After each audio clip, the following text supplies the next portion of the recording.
Salut à tous, c'est Charles Gauthier, j'espère que vous allez bien et que vous êtes en grande forme en ce samedi 25 avril 2020. On est toujours confinés, je suis donc toujours au bureau. Je t'emmène avec moi dans cette journée un petit peu particulière, mes développeurs sont en repos, ils ne sont donc pas là, et je vais t'expliquer un petit peu ce que je peux faire de mon côté tout seul pour avancer sur nos deux jeux. Allez, go!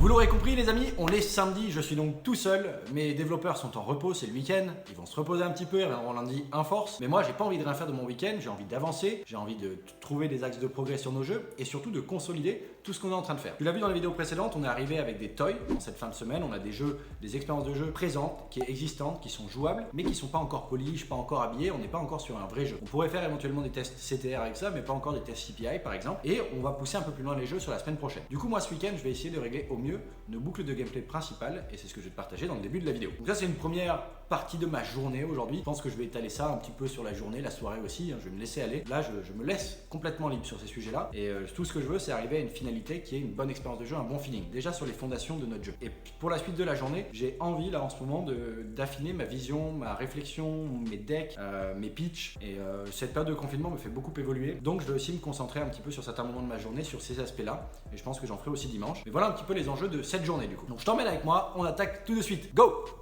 Ok les amis, je vais pas vous dire ce matin que je sors de réunion, c'est faux. Je suis tout simplement tout seul à mon bureau. Par contre, mes développeurs ont bien soumis des pushes sur nos versionning pour que je puisse récupérer ça et avancer ce week-end dessus. Donc on est à des niveaux d'avancement de toy. On a passé une dizaine d'heures sur chaque concept, 15 heures. Moi je vais passer un peu plus de temps ce week-end pour régler tout ce que mes développeurs ont pu mettre en place. Parce qu'on était un peu dans le rush en cette fin de semaine. Donc mes développeurs n'ont pas passé beaucoup de temps à dimensionner, à mettre en place le level design ou ces choses-là. Ça va être plutôt mon rôle en fonction des features qu'on a pu coder, de commencer à vraiment faire des tests pour isoler le level design que je vais mettre dans la suite des jeux. Donc moi mon travail ce matin va être, je vais le faire sur les deux projets. Je vais essayer de voir quelle est la taille du level qui est le plus agréable à jouer en fonction du dézoom de la caméra, en fonction de la vitesse du player, en fonction de ses vitesses de rotation ou de déplacement. Bah, évidemment ça dépend des concepts, hein. Je te l'ai expliqué, on a un aspect qui est beaucoup plus runner et un autre qui est beaucoup plus basé sur du snake, même s'ils ont chacun leurs originalités et un côté unique sur le marché. On essaie toujours d'amener de l'innovation, même si c'est très léger, si c'est subtil. On peut pas forcément réinventer des nouveaux gameplays, mais on peut en mélanger certains et créer des nouvelles expériences à partir d'expériences connues. Donc c'est ce qu'on appelle le model and improve, le mix and twist, bref il y a plein de termes dans l'industrie autour de cette idée là de mélanger des idées de gameplay ou d'en améliorer certaines, toujours dans le but de rendre unique. Et donc c'est ce que je vais essayer de faire aujourd'hui. Je vais passer une bonne partie de ma matinée là-dessus. Ça m'excite bien en général ce genre de choses parce que c'est là où on commence à voir quelles sont les expériences qu'on peut donner et franchement tu changes 2-3 réglages et ton expérience n'est plus la même.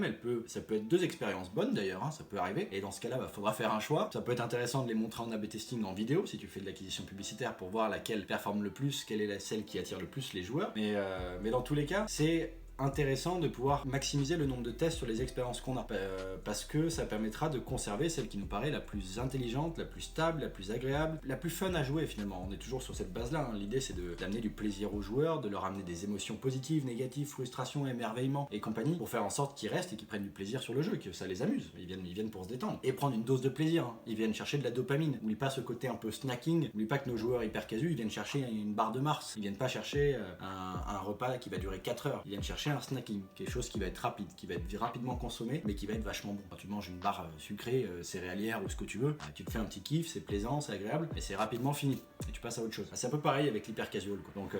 Donc voilà, c'est je pense très intéressant de le voir comme ça, c'est des grands termes utilisés dans l'industrie. Après, il faut que ton jeu il ait un bon côté, pas comment on le dit en français, une bonne marketability, un bon potentiel de traction sur le marché globalement. Et donc pour ça, il faut faire des choses qui soient le maximum mass market, et c'est très intéressant de pouvoir caler ce côté mass market dans l'expérience de jeu. C'est-à-dire que le mass market, c'est pas juste le thème, c'est pas juste je vais essayer de toucher les femmes, les hommes, de tout âge, toute culture. Ça passe également par l'expérience de jeu via le gameplay. Donc si ton expérience de jeu, elle est trop hardcore, trop tryharder, t'arriveras pas à toucher ce côté mass market. Tu auras peut-être le côté des joueurs hyper casual, mais qui sont les plus engagés, les plus matures, les plus compétitifs. Tu oublies toute une partie de la population. Et on a quand même un marché conséquent qui est basé sur un business model du volume. Donc si ça serait dommage pour toi de faire de l'hyper casu si tu es trop niché sur ton audience, sur ton gameplay et sur l'expérience de jeu que tu amènes. Il y a des cas particulier bien évidemment, si tu fais de l'idle game par exemple, tu peux être davantage niché, mais tu seras pas sur du mass market totalement, donc ton acquisition à un moment va monter en flèche et donc tu auras atteint ta taille limite du marché atteignable. Voilà, donc pense toujours à l'expérience de jeu pour faire en sorte de te dire est-ce que ma grand-mère prendrait du plaisir à jouer, est-ce que ma petite nièce de 8 ans prendrait du plaisir à jouer aussi, et est-ce qu'un homme, une femme prendrait du plaisir également. Pose-toi ces genres de questions et oublie ta casquette de ton joueur à toi. Peut-être que tu es un joueur hardcore PC, enlève ta casquette quand tu fais ça, ça n'empêche pas que tu aimes ce genre de jeu et que tu préfères jouer à ce genre de jeu, mais prends la casquette du coup du joueur mobile et essaie de te dire qu'est-ce que lui recherche comme expérience, dans quel contexte il joue, pourquoi il joue, qu'est-ce qu'il recherche, qu'est-ce qu'il a envie de jouer comme expérience de jeu, pourquoi il joue au top 10 du top chart, quelles sont les expériences de ces jeux-là, est-ce que c'est très stressant ou pas. Voilà, pose-toi tous ces genres de questions, moi c'est ce que vraiment je vais faire. Ça devient une habitude maintenant parce qu'avec le nombre de concepts qu'on fait ou de petits tests qu'on fait, même si on pousse pas sur des jeux complètement finis, je commence à avoir des habitudes à faire. Je touche toujours à mes caméras, je touche toujours au player controller pour tweaker un petit peu les vitesses de déplacement, les vitesses de déplacement en avance, en latéral. Il y a plein d'aspects, évidemment ça dépend de ton gameplay. J'essaie de voir quelle est la fréquence des interactions de l'utilisateur sur le téléphone. Est-ce que c'est un jeu où on va demander d'avoir des interactions tout le temps, un APM je crois que ça s'appelle, Action Per Minute. On parle beaucoup de ça dans les jeux PC ou les jeux comme LOL ou d'autres. Et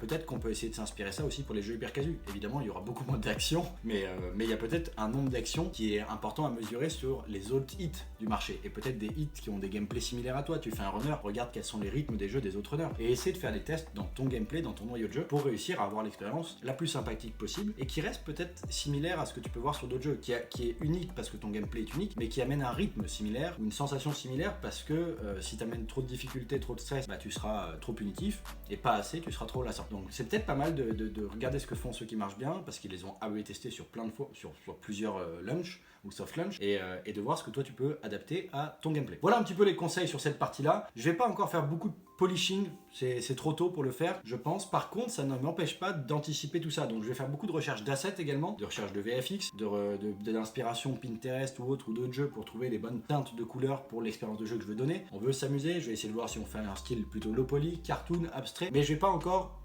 tout implémenter dans le jeu. Je fais mes recherches. C'est plutôt une phase de recherche ici pour arriver lundi en ayant des pistes à présenter à mes développeurs gameplay, voir comment on s'organise. Moi je vais faire pas mal de level design et de mise en place d'environnement ou de visuel dans ces deux jeux là et donc au moins on aura bien partagé toutes les infos et je pense qu'on pourra attaquer lundi matin dans de bonnes conditions. Donc voilà un petit peu le programme de ma journée. Il y aura certainement d'autres choses qui vont glisser en plus au niveau des jeux, je vais me laisser porter, mais voilà, ça va être principalement axé sur polishing du gameplay, de la sensation du gameplay et recherche d'assets, de visuels pour amener de la cohérence dans l'expérience de jeu finale, même si je les intègre pas tout de suite. Voilà pour ce point. Maintenant je t'avais parlé en début de vidéo que je souhaitais aussi passer un peu de temps dans ma journée sur les decks ou sur ma vision, moyen, long terme, court terme, sur les stratégies que je veux appliquer sur les prochaines semaines pour essayer de performer davantage, sur les choix, les décisions que je vais prendre en termes de stratégie aussi. Est-ce que je lance un nouveau produit? Est-ce que je fais telle chose? Est-ce que j'essaie de lever des fonds ou autre? Bon bref, je te pose plein de questions qui ont peut-être rien à voir ensemble, mais voilà, tu comprends l'idée, c'est toujours essayer de prendre du recul, de voir si je suis en train de rester sur mon fil rouge ou est-ce que je m'en écarte. Est-ce que y a des opportunités à saisir et à s'intéresser auxquelles je dois me pencher un peu plus dessus, ou au contraire, les mettre de côté pour certaines qui sont des fausses opportunités. Voilà, donc j'aime bien prendre du recul, j'aime bien le faire le week-end ou le soir en général, je suis beaucoup plus calme. On est moins dérangé, il y a moins de mails, moins de coups de fil, on peut pas être coupé. Et donc c'est des moments où en général je suis plutôt à l'aise dans cet exercice et c'est des moments que j'aime bien faire aussi. C'est pas parce que je repense mes decks ou que je les réécris que je vais relever des fonds. Mais par contre, j'essaie de garder un deck à jour en fonction de mes évolutions mentales et de mes envies et de ce que je pense le plus justifiable aussi pour pouvoir développer mon activité. Voilà un petit peu tout ce que je voulais te partager. Je te montre pas grand chose aujourd'hui en termes de visuel, ça arrivera dans les prochaines semaines, ça y est, je vais commencer à pouvoir vous montrer un petit peu ce qu'on a pu faire sur certains concepts. D'ailleurs, dis-moi un petit peu en commentaire de cette vidéo ce que tu aimerais voir dans les prochaines vidéos. On a encore bien 3 semaines de confinement ensemble, 2 ou 3 semaines. Je vais faire une vidéo par jour, au moins jusque là. Donc c'est le moment pour répondre à tes questions et peut-être aborder certains sujets autres et je me ferai un plaisir de le faire. Donc les commentaires sont là pour ça. À propos, si tu n'es pas abonné à cette chaîne YouTube, je t'invite à le faire dès maintenant. Je t'invite également à activer toutes les cloches, sinon ça ne sert pas à grand chose. Et je t'invite à me mettre un gros pouce en l'air si tu as aimé cette vidéo, que je puisse le savoir. Puis n'oublie pas les commentaires pour échanger avec moi, me laisser un petit message de soutien ou poser tes questions. Ça me ferait un plaisir d'échanger avec toi. Voilà un petit peu ce que je voulais te partager. Écoute, je te remercie de m'avoir écouté en ce samedi. J'ai hâte de te retrouver demain, dimanche. Je te partagerai un petit peu ce que j'aurais fait de ma journée de dimanche et comment je prépare ma semaine qui arrive. On se voit donc demain soir pour la prochaine vidéo. Je te partagerai ce que je ferai de mon dimanche et comment je prépare ma semaine. Mais en attendant, je te souhaite un excellent samedi soir, un bon week-end, plein de bonnes choses, que tout se passe bien autour de toi, avec ta famille, tes proches, avec ceux avec qui tu es confiné et que globalement tu gardes le moral et le sourire. Il est très important. Ça t'amènera une bonne énergie pour la suite. Je te remercie de m'avoir écouté. C'était encore une fois Charles Gauthier, fondateur de Hurtbox Games, en direct des locaux. À demain. Ciao.